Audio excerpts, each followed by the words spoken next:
Shabbat Shalom. Okay, so this week's Torah portion is Genesis 44:18 through 47:27. If you will, we're going to be reading starting at 18 of Genesis. So if you will stand.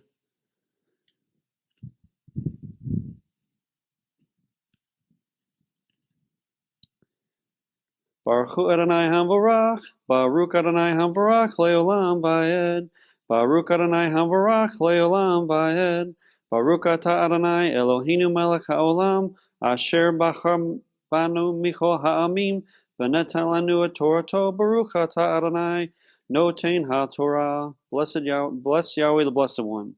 Blessed is Yahweh the Blessed One for all eternity. Blessed are you, Yahweh Elohim, King of the universe, who has chosen us from all peoples and given us this Torah. Blessed are you, Yahweh, giver of the Torah. Amen. Okay, so Genesis 44, starting at verse 18. Then Judah went up to him and said, O my Lord, please let your servant speak a word in my Lord's ears, and let not your anger burn against your servant. For you are like Pharaoh himself. My Lord asked his servants, saying, Have you a father or a brother? And we said to my Lord, We have a father, an old man, and a young brother, the child of his old age. His brother is dead, and he alone is left in his mother's children. And his father loves him. And then you asked his servants, Bring him down to me, that I may set my eyes on him. We said to my Lord, The boy cannot leave his father, for if he should leave his father would die. Then you said to your servants, Unless your youngest brother comes down with you, you shall not see my face again. When we went back to your servant, my father, we told him the words of my Lord. And when our father said, Go again, buy us a little food, we said, We cannot go down. If our youngest brother goes with us, then we will go down. For we cannot see the man's face unless our youngest brother is with us. Then your servant, my father, said to us, You know my wife bore me 2 sons. One left me, and I said, Surely he has been torn to pieces. And I have not seen him since. If you take this one from me, and harm happens to him, you will bring down my gray hairs in evil to Sheol. Now therefore, as soon as I come to your servant my father, and the boy is not with us, then, as his life is bound up in the boy's life, as soon as he sees that the boy is not with us, he will die. And your servant will bring down the gray hairs of your servant our father with sorrow to Sheol.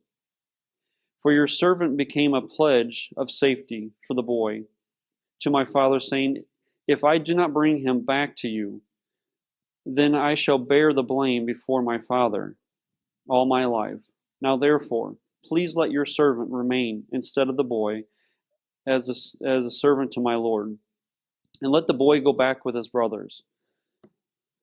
For how can I go back to my father if the boy is not with me?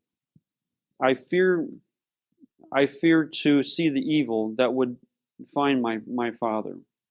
Then Joseph could not control himself before all that stood by him. He cried, Make everyone go from me.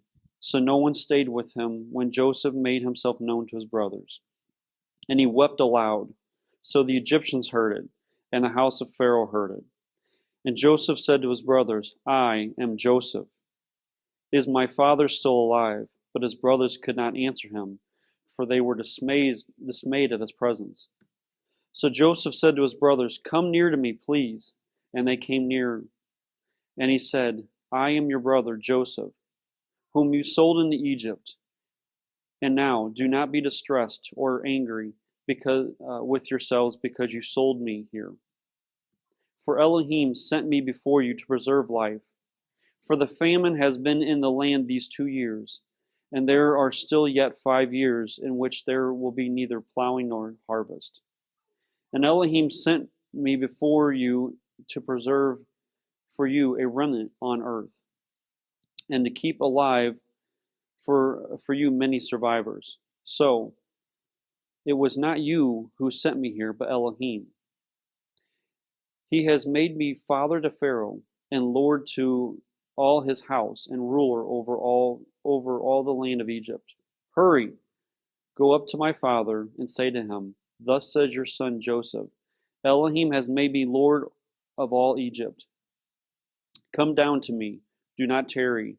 You shall dwell in the land of Goshen, and you shall be near me, and you and your children and your children's children, and your flocks, your herds, and all that you have, and there I will provide for you. Baruch atah Adonai, Eloheinu melech haolam, asher lanu Torah emet, v'chaya olam, nata buchenu, Baruch atah Adonai, notein ha-Torah. Blessed are you, Yahweh Elohim, King of the universe, who has given us a Torah of truth and planted eternal life in our midst. Blessed are you, O Yahweh, giver of the Torah. Amen. You may be seated. Okay, so this week's Torah portion, I like to kind of go through all the different things that have gone on. So this week, Judah approaches Joseph to try to sway his anger and his wrath away from Benjamin. Joseph makes himself known to his brothers and makes peace with them. Pharaoh hears that Joseph is reunited with his brothers. Then Joseph sends his brothers back to Canaan to bring Jacob and all his family, and sends wagons and gifts as instructed by Pharaoh, telling them not to quarrel along the way. It is revealed to Jacob that Joseph is still alive, and he is told of all the deeds that he has done. Yahweh gives Jacob a message and comforts him about going back to Egypt. Jacob and his family go to Egypt and settle in Goshen. Jacob meets Pharaoh and blesses him, and the famine continues for another 5 years. So, I would like to kind of take a mental exercise today of this story, starting with the brothers arriving at the line for grain, until the conclusion of this story here. So, I'm going to kind of bounce a little bit back into Anthony's portion last week and into this week to get to this point. So last week, Joseph stands and he's overseeing the giving of the grain for the different people who've come to Egypt because they need it. There's no food. And all of a sudden, his brothers show up in line. And I'm thinking here, I'm thinking stands this mighty man. I mean, Joseph stands tall. I mean, he is second in command. Nobody bends a knee. Nobody does anything without his permission. So here's this powerful man. But it's amazing how memories can bring you back to your childhood. I mean, let me give you a quick story. So last weekend I'm at my grandmother's house, and she's got this table in the kitchen, and we're opening it up to put a leaf in it. And she comes over these pliers, and she goes, here, tighten up that bolt because the table top was a little loose, whatever. So, as a guy, I go, here, let me give it one extra turn. And all of a sudden I hear, pop, and the table starts wobbling more. And I felt like I was 3 years old. And I'm going, oh my gosh, I broke Grandma's table. Thankfully, there was a nut at the bottom that had to tighten, and all was well. But it's amazing how a memory can bring you back to your childhood. And here I'm a 41-year-old man. I felt like I was 3. So it's amazing how these memories can do that. So I say that because here's Joseph standing tall. Nobody does anything if he says they can't do it. And I'm thinking in his mind, he's brought back to these memories. His brothers hated him. They despised him. They hated him so much that they wanted to murder him, to kill him, because they didn't want news to get back to their father about what they had done. So it's like, well, we'll just kill the guy. But in mercy, they said, well, instead of that, we'll just sell him to these gypsies and sell him into slavery. So here he stands, and he sees them, and he sees these things. So he decides to test them and see what kind of men they've become. Are they still these selfish, self-serving, self-greedy men? Are they still the same men? Plus, he doesn't know what's happened. It's been, from what I can tell, at least 10, 15 years approximately since he's seen all these brothers and so forth. So he brings them up and he calls them spies, and he goes through this process. He takes one of the brothers and sends the others back and says, unless I see your brother, because you've told me you have a father and you have a brother, unless I see this father or this brother, then you're not going to see my face again, which means you get no more food. So he sends them back, and the brothers go back, and they finally convince Jacob that, look, we can't get any more food unless we bring Benjamin with them. So they come back, and he gives them a feast, and they send them back with all their grain and all on their animals and so forth, and they find that there's a cup, Joseph's cup, in Benjamin's bag. And they come back and say, okay, he's going to be my slave and so forth. So Judah, who is does anybody know what it means to make a bond? I see bonds in insurance world. It's different from like liability. Liability, you pay a claim and it can go on. A bond, like with contractors, they have these bonds and they say, okay, if I do a job and I don't finish the job, the insurance company has to pay $50,000 to finish this job. It's not like a liability claim. They can come back against the contractor for that money that they've poured out. So Judah said, I will be the bond for the boy. I will bring him back to you. And if I don't, you can do with my life. So he set himself up as a guarantee that the boy will come back in one piece. So Judah has a vested interest now to bring Benjamin back to his father. So he's pleading with him. And he's trying to, convince him to let him do this. I want to take a moment. So it's as I'm thinking about this whole process. So Jacob married Rachel. Well, he worked 7 years for Rachel, got Leah, and then he worked another 7 years, and he got Rachel finally. So 14 years for wife. So he really loved Rachel. And then he had the 2 concubines because the whole battle about having children and all that so forth.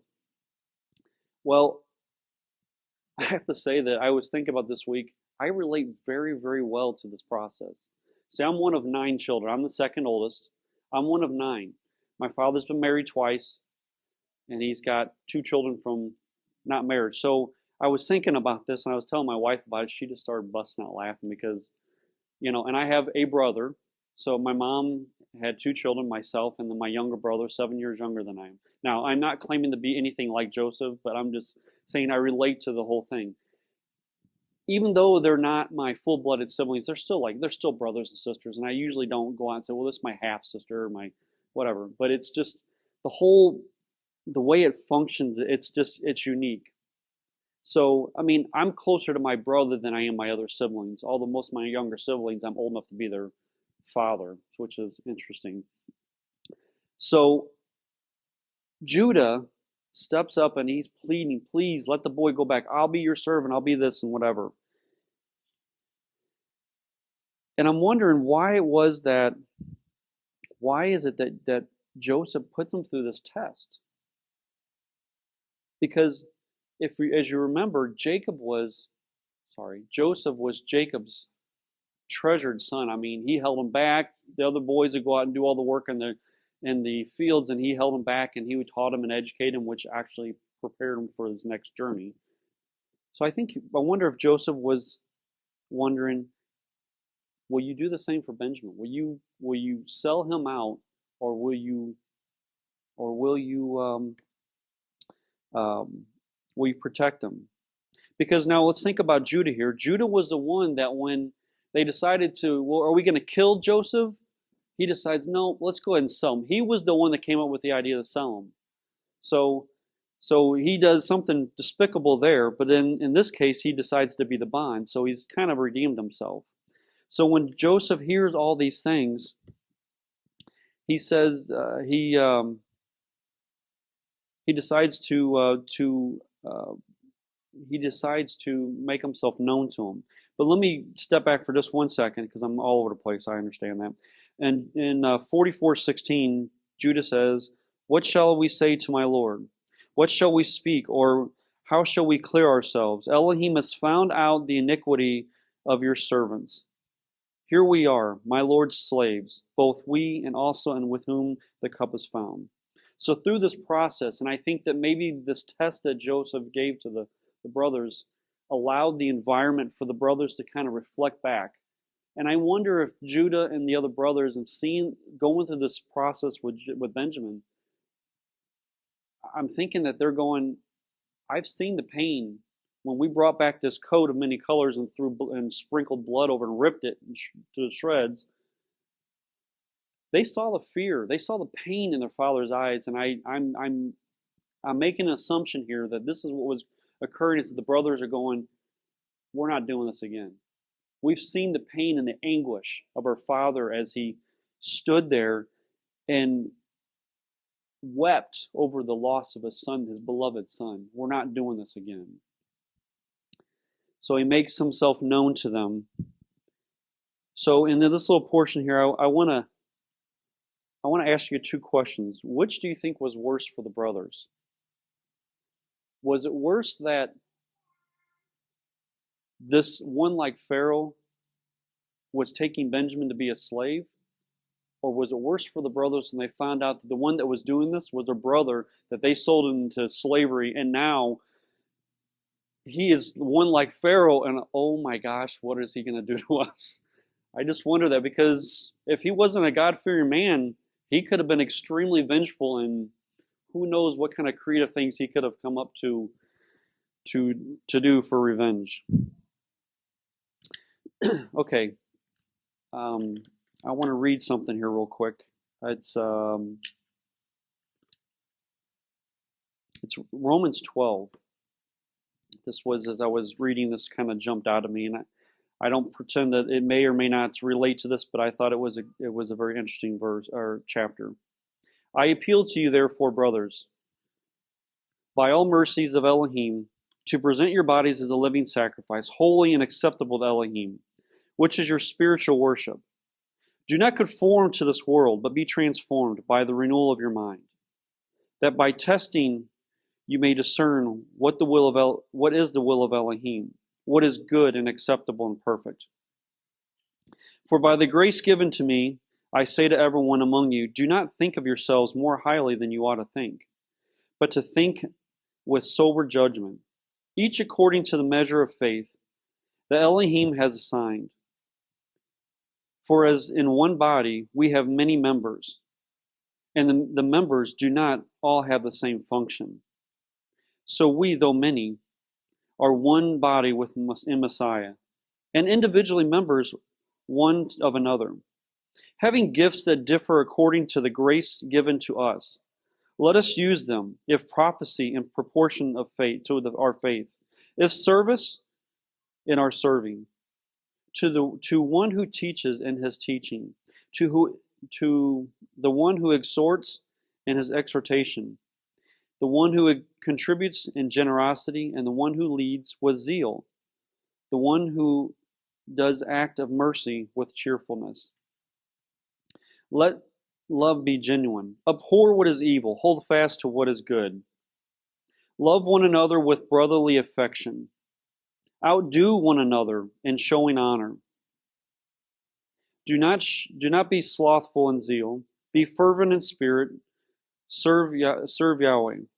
Rejoice in hope. Be patient in tribulation. Be constant in prayer. Contribute to the needs of the saints and seek to show hospitality. Bless those who persecute you. Bless and do not curse. Rejoice with those who rejoice. Weep to those who weep with those who weep. Live in harmony with one another. Do not be haughty, but associate with the lowly. Never be wise in your own sight. Repay no one evil for evil, but give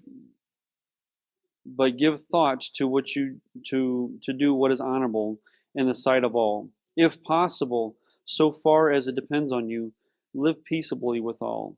Beloved, never avenge yourself, but leave it to the wrath of to Elohim. For it is written, vengeance is mine. I will repay, says Yahweh. To the contrary, if your enemy is hungry, feed him. If he is thirsty, give him something to drink. For by doing so, you will heap burning coals on his head. Do not overcome by evil. Do not be overcome by evil, but overcome evil with good. As I was reading through these, some of these things just jumped out of me that I want to say again. Love one another with brotherly affection. To many of you, it's been a crazy year for me and my family, and I appreciate the brotherly affection and the prayers of everyone. Outdo one another, showing honor. Be patient in tribulation, and be constant in prayer.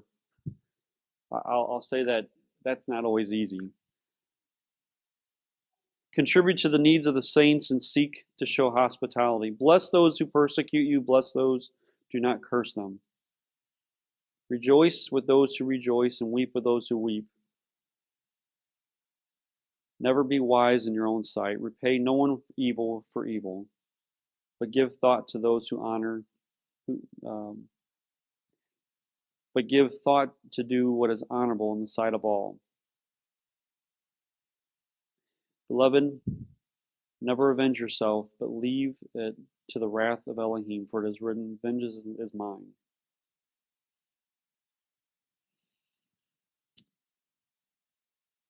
I think I'm going to leave it at that today. Thank you for your time.